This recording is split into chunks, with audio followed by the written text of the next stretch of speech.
3년간 감기 한 번 안 걸리고 아토피와 알레르기까지 나왔다고? 완벽한 자기관리로 유명한 가수 박진영님의 경험담인데요. 박진영님은 본인의 피를 맑게 하기 위한 3가지 원칙들을 지킨 이후 이런 효과들을 봤다고 말씀하셨어요. 그런데 이 박진영님의 비결들을 하버드 의대 노화방지 연구의 권위자인 데이비드 싱클레어 박사님의 연구와 비교를 해보니까 정말 충격적인 사실이 드러났다는 거죠. 이 박진영님의 이 3가지 건강관리 루틴들이 실제 과학자들이 연구한 150살까지 살 수 있다는 이 최첨단의 장수 비결들과 80% 정도 일치한다는 거예요. 그런데 딱 하나, 박진영님의 비결 중에 하나는 사실 이 과학자들의 연구 결과와는 좀 일치하지 않는 부분도 있었는데요. 그러면 과연 이 과학자들의 연구와 일치한다는 박진영님의 건강관리 비결은 뭘까요? 그리고 반면에 일치하지 않는 틀린 거는 뭘까요 또? 그래서 오늘 영상에선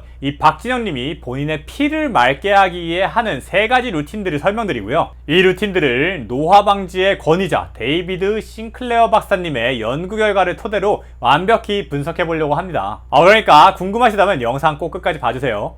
박진영님이 아토피가 사라지고 면역력이 좋아지고 알레르기가 사라진 데에는 이 피를 맑게 하는 게 정말 중요했다라고 얘기했는데요. 그럼 도대체 피를 어떻게 맑게 하느냐? 3가지 방법을 말씀하시더라고요. 첫 번째로 피의 성분을 좋게 만든다. 두 번째로 피의 순환을 잘 되게 만든다. 마지막으로 피 속의 노폐물들을 잘 정화시킨다. 이 3가지 말씀하셨는데요. 각각 도대체 무슨 얘기인지 한번 상세히 좀 말씀드려 볼게요. 우선 피의 성분을 좋게 만든다 라고 말씀드렸잖아요. 사실 우리 몸의 피의 성분은 뭐 우리가 마시는 공기, 물, 아니면 우리가 먹는 음식 이런 것들에 의해 결정될 거잖아요. 그래서 박진영님은 최대한 좋은 것들만 먹고 마시려고 노력한다고 해요. 예를 들어서 공기는 공기청정기 설치할 수 있겠죠. 그리고 마시는 거는 술, 담배 같은 걸 최대한 안 하고 좋은 물을 마시려고 하실 수 있겠죠. 근데 그 중에서도 제일 중요하게 생각하는 박진영님만의 비결이 뭐냐? 바로 유기농 식품이라고 합니다. 실제로 박진영님은 이 유기농 식사를 하기 시작하면서 본인이 원래 26가지가 넘는 알레르기를 갖고 있었는데 그게 거의 다 사라지고 지금은 한 3가지 정도만 남았다고 해요. 아무래도 채소나 이런 것들에 농약도 좀 많이 묻어 있을 수 있고요. 또 아니면 항생제 같은 게 들어있는 고기들도 많이 있을 수 있잖아요. 그렇다 보니까 그런 나쁜 것들을 우리 몸에 들어오지 않게 함으로써 자신의 알레르기가 나은 게 아닌가 이렇게 보시더라고요. 그리고 두 번째가 뭐였어요? 혈액의 순환을 좋게 만든다고 했죠. 그래서 이걸 위해서 박진영님은 운동과 스트레칭을 무조건 한다고 합니다. 그래서 주 3회 이상은 우리의 심장을 건강하게 만들고 피를 잘 돌게 만드는 유산소 운동을 하고요. 그리고 매일매일마다 스트레칭을 한다고 해요. 사실 우리 몸속에 이 피가 잘 돌아야지 혈액 속에서 에너지도 잘 전달할 수 있고요. 그리고 우리 몸속에 만약 노폐물들이 있다면 그거를 잘 배출해낼 수도 있는 거잖아요. 그래서 이걸 정말 중요하게 생각하시더라고요. 여기에 더 나아가서 만약에 우리 몸에 차가운 부위가 있다면 그것 때문에 혈액순환이 느려질 수가 있다. 그래서 박진영 씨는 자신의 몸을 언제나 따뜻하게 유지하려고 노력하신다고 합니다. 그래서 잠을 잘 때 꼭 내복을 입고 잔다고 말씀하시더라고요. 자, 그리고 마지막 3번째는 혈액의 정화. 그래서 우리 몸의 혈액 안에 있는 나쁜 물질들을 얼마나 잘 배출해내느냐의 문제인데요. 이것 때문에 박진영님은 변비를 정말 안 좋은 질환이라고 생각을 한대요. 우리 몸속에 어떤 독소들이 빠져나가지 못하고 몸 안에 계속 남아있는 거다 보니까 이건 진짜 최악의 질환 중 하나다 이렇게 말씀을 하시더라고요. 그리고 또한 우리 몸에 활성산소나 다른 노폐물들을 좀 많이 없애주기 위해서 황산화 물질들도 많이 먹는다고 하는데요. 예를 들어 비타민C도 먹고요. 그리고 특히 항산화 물질이 풍부한 블루베리, 스트로베리 이런 베리류의 과일들을 많이 먹는다고 하십니다. 자, 이렇게 박진영님의 건강관리 비결 3가지를 여러분들에게 설명드려봤는데요. 들어보니까 다 진짜 일리가 있고 되게 좋은 말인 것 같아요. 근데 사실 정말 놀라운 건 뭐냐면 이 박진영님의 비결들이 아까도 얘기했듯이 하버드대 싱클레어 박사님이 얘기했던 과학적인 연구 결과와도 일치하는 부분이 정말 많다는 거죠. 그런데 뭐라고 했어요? 일치하는 부분이 대부분이긴 한데 딱 하나 완전 틀린 부분도 있다고 했죠. 그래서 지금부터는 이 싱클레어 박사님의 연구 결과와 인터뷰들을 토대로 박진영님의 루틴들을 한번 분석해보는 시간을 가져볼게요. 자, 우선 박진영님 첫 번째 비결이 뭐였어요? 혈액의 성분을 좋게 하기 위해서 특히 뭘 먹는다? 우리가 술, 담배 안 하고 이런 건 당연한 얘기니까 특히나 유기농 식품을 먹는다고 했죠. 근데 놀랍게도 이게 진짜 효과가 있다고 합니다. 단순히 우리가 유기농 식품하면 뭐 농약을 안 먹고 이러니까 좋은 거 아니야 라고 하는데, 그걸 넘어서서 우리 몸에 진짜 좋은 성분들이 유기농 식품에 더 많이 들어있다는 거예요. 이런 유기농 식물들에는 크세노호르메톤이라는 성분들이 많이 들어있는데요. 이 성분이 뭐냐, 식물들이 뭐 예를 들어서 해충이 있거나 자외선을 쐬거나 아니면 가뭄이 들거나 이렇게 힘든 환경이 벌어질 거 아니에요. 그럴 때 자신의 몸을 방어하고 지키기 위해서 뿜어내는 물질들이라고 해요. 자, 이게 약간 이런 느낌이에요. 우리가 온실 속의 화초는 약하다고 얘기하잖아요. 왜냐면은 스트레스가 전혀 없는 환경에서 자랐으니까. 반면에 예를 들어서 막 진짜 비바람이 몰아치고 약간 막 이렇게 바람도 엄청 많고 물도 많지 않은 환경에서 자란 나무는 어때요? 뿌리가 엄청 깊게 자란다고 하죠. 왜냐면은 물이 없으니까 최대한 많은 물을 끌어들이기 위해서 뿌리가 많이 자라고, 또 비바람에 쓰러지지 않기 위해서 최대한 뿌리를 많이 깊게 뿌리박는다는 거예요. 근데 만약에 이런 경우에 태풍이 오면 어떠냐? 온실 속의 화초는 바로 날아가 버리고 꺾여 버리는데, 이렇게 스트레스 환경, 정말 힘든 환경에서 생존한 나무는 어떻다? 오히려 꺾이지 않고 살아남는다. 그래서 마찬가지로 스트레스를 많이 받은 유기농 식품들에는 이 크세노호르메톤이라는 우리의 방어 태세와 생존 회로를 활성화시켜주는 물질들이 더 많이 들어있어서 몸에 좋다는 거죠. 이런 물질을 우리가 많이 먹으면 우리 몸속에서도 방어 태세와 생존 회로를 더 잘 활성화되게 만들어준다는 거예요. 특히나 뭐 유기농 식품들은 이렇게 농약도 안 쓰고 하다 보니까 병충해나 이런 거에 더 스트레스 환경에 많이 노출되잖아요. 그러다 보니까 훨씬 더 많은 양의 크세노호르메톤을 가지고 있다. 그래서 사실 저는 이 부분이 되게 놀랍더라고요. 물론 뭐 유기농이 좋다 알고 있긴 했지만,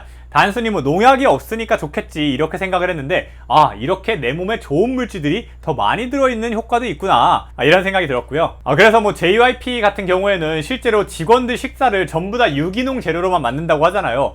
이것도 되게 정말 좋은 복지겠다, 이런 생각도 든 것 같아요. 자, 그리고 두 번째, 박진영님이 말씀하신 두 번째 비결이 뭐였어요? 혈액의 순환을 좋게 하기 위해서 운동을 하고 스트레칭을 하고, 그리고 체온을 따뜻하게 유지하기 위해 내복을 입는다라고 했었죠. 근데 결론부터 말씀드리자면, 운동이랑 스트레칭은 실제로 싱클레어 박사님도 몸에 너무 좋다고 얘기를 하셨어요. 반면 이 몸을 따뜻하게 유지하는 거는 싱클레어 박사님은 사실 오히려 좋지 않을 수 있다 라고 얘기하시더라고요. 그 이유가 도대체 뭘까요? 여기에는 이 호르메시스라는 개념을 한번 설명을 드려야 돼요. 이 호르메시스는 우리의 몸이 어떤 스트레스에 노출이 됐을 때 그거를 이겨내기 위해서 자체적인 방어 메커니즘을 활성화해서 더 건강하고 더 강해진다는 거를 얘기하는 개념이에요. 그래서 제가 아까 얘기했던 뭐 온실 속의 화초와 뿌리 깊은 나무 예시 있잖아요. 또 그거랑 비슷한 거라고 생각을 하시면 됩니다. 그러다 보니까 사실은 우리 몸을 더 힘들게 만드는 작업들이 사실 우리 몸을 더 건강하게, 우리 몸의 방어 시스템을 더 활성화시켜 준다는 건데요. 싱클레어 박사님이 우리 몸을 어떻게 힘들게 만드느냐, 이거에 대해서 좀 말씀하신 대표적인 방법들이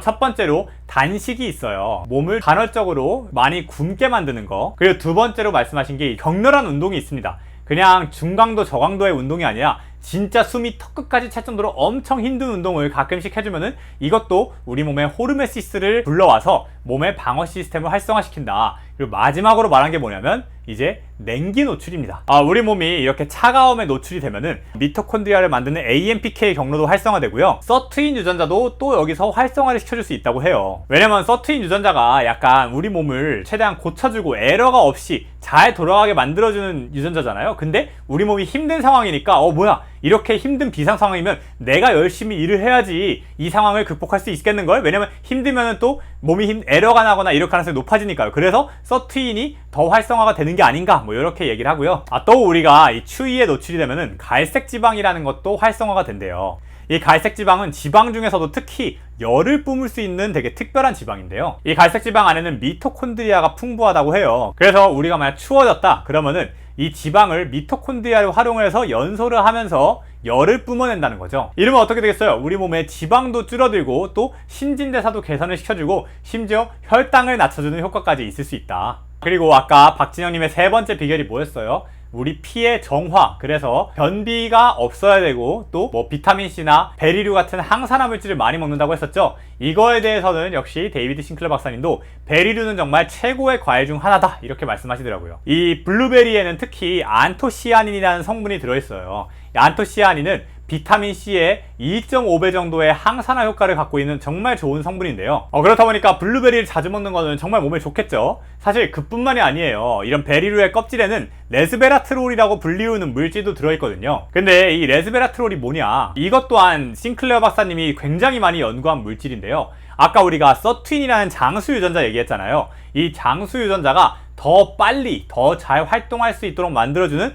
가속 페달 같은 역할을 하는 게 이 레스베라트롤이라는 물질이에요. 그렇다 보니까 이 블루베리는 정말 좋은 음식이라고 말씀하시는 거죠. 근데 사실 여기에 더해서 데이비드 싱클레어 박사님은 사실 더 많은 레스베라트롤을 먹기 위해서 레스베라트롤 보충제를 따로 먹는다고 하셔요. 그뿐이 아니라 서튠을 활성화시키려면은 우리가 NAD 플러스라고 불리우는 물질이 필요하다고 했잖아요. 이게 약간 서튠에게 에너지를 공급해주는 배터리 같은 역할을 하는 물질이거든요. 근데 이 NAD 플러스가 만들어지기 위해선 NMM이라는 물질이 또 재료로 필요해요. 그래서 싱클레어 박사님은 레스베라트롤도 먹고 NMM이라는 보충제도 매일매일 먹는다고 합니다. 그래서 뭐예요? NMM은 이 서튠 장수 유전자를 활성화시키기 위한 배터리 팩이 되는 거고, 레스베라트롤은 서튠 유전자를 활성화시키기 위한 가속 페달이 되는 거죠. 이 두 개를 같이 먹으면 시너지 효과가 정말 좋다라는 겁니다. 사실 이 NMM이라는 물질이 정말 미국에서는 많이 이미 핫해진 지 오래됐고요. 그래서 너무 효과가 좋다 보니까 옛날엔 건강보조식품이었는데 지금은 아예 의약품으로 등재를 하려고 한다고 해요. 그뿐 아니라 NAD 플러스가 이 서튠 유전자 활성화에 너무 좋다 보니까 할리우드 스타들 중 일부는 아예 피에다가 직접 NAD 플러스를 주사하는 요법들도 많이 한다고 하더라고요. 네, 그래서 오늘 내용 한번 정리를 해볼게요. 일단 박진영님의 건강 비결을 말씀드렸죠. 뭐다? 자신의 피를 맑게 해야 된다. 피를 맑게 하기 위해서 세 가지 방식이 필요하다. 첫 번째, 피의 성분을 좋게 만들어야 하고, 그를 위해서 유기농 식품을 먹어야 된다. 두 번째, 피의 순환을 좋게 만들어야 하고, 그를 위해서 운동과 스트레칭을 꾸준히 해야 된다. 마지막으로 세 번째, 피의 정화를 돕기 위해서 항산화 물질, 특히 베리 같은 과일들을 많이 먹는다. 근데 이거에 대해서 싱클레어 박사님은 뭐라고 평가했냐? 첫 번째, 유기농 식품은 너무 좋다. 특히 크세노호르메톤이라고 불리우는 우리 몸의 방어 시스템을 활성화시키는 물질들이 유기농 식품에 더 많이 들어있어서 더더욱 좋다. 두 번째로, 운동과 스트레칭은 정말 좋다. 반면 몸을 따뜻하게 하는 것보다 몸을 오히려 차갑게 유지하는 게 더 좋다. 왜냐하면 우리 몸에 호르메시스라는 개념에 의해서 우리 몸이 어떤 스트레스를 받고 힘든 상황에 처해 있을 때 오히려 더 우리 몸이 건강해지고 그걸 이겨내기 위한 방어 시스템을 활성화시킨다. 마지막으로 세 번째, 항산화 물질, 베리류 과일들 정말 좋지만 자기는 그거에 더해서 NMM이라는 보충제, 레스베라트롤도 보충제로 추가로 더 섭취를 하고 있다. 이렇게 말씀드렸고요. 사실 저 같은 경우에도 항상 이 싱클레어 박사님이나 뭐 그거 이외에도 건강 관련된 뭐 논문들이나 연구 결과들을 많이 보고 제 삶에 실천을 하고 있다 보니까 NMM이랑 레스베라트롤 보충제를 먹고 있어요. 근데 특히나 NMM 같은 경우에는 도대체 얼마나 먹어야 될지, 어느 정도 먹어야 될지 잘 모르겠더라고요. 왜냐면 너무 많이 먹으면 부작용이 있을 것 같기도 하고, 또 그렇다고 너무 조금 먹으면 뭐 효과가 없는 거 아니야? 이런 생각도 들더라고요. 그래서 이런 게 궁금하신 분들을 위해서 제가 NMM에 대해서 데이비드 싱클레어 박사님은 도대체 하루에 얼마나 먹는지, 그리고 NMM을 가장 효과적으로 섭취하기 위해서 언제 먹어야 되는지, 어떻게 먹어야 되는지 그걸 정리한 영상도 이 고정 댓글에 달아놨으니까 궁금하신 분들은 한번 봐보세요. 앞으로도 저는 뭐 채널에서 이런 다양한 노화 방지, 젊음 유지, 건강 뭐 이런 거와 관련한 연구 결과들을 여러분들에게 소개해드리고 또 분석해서 쉽게 설명해드리려고 하니까요. 오늘 영상이 마음에 드셨으면 구독과 좋아요 꼭 눌러주시고 알람 설정도 부탁드립니다. 감사합니다.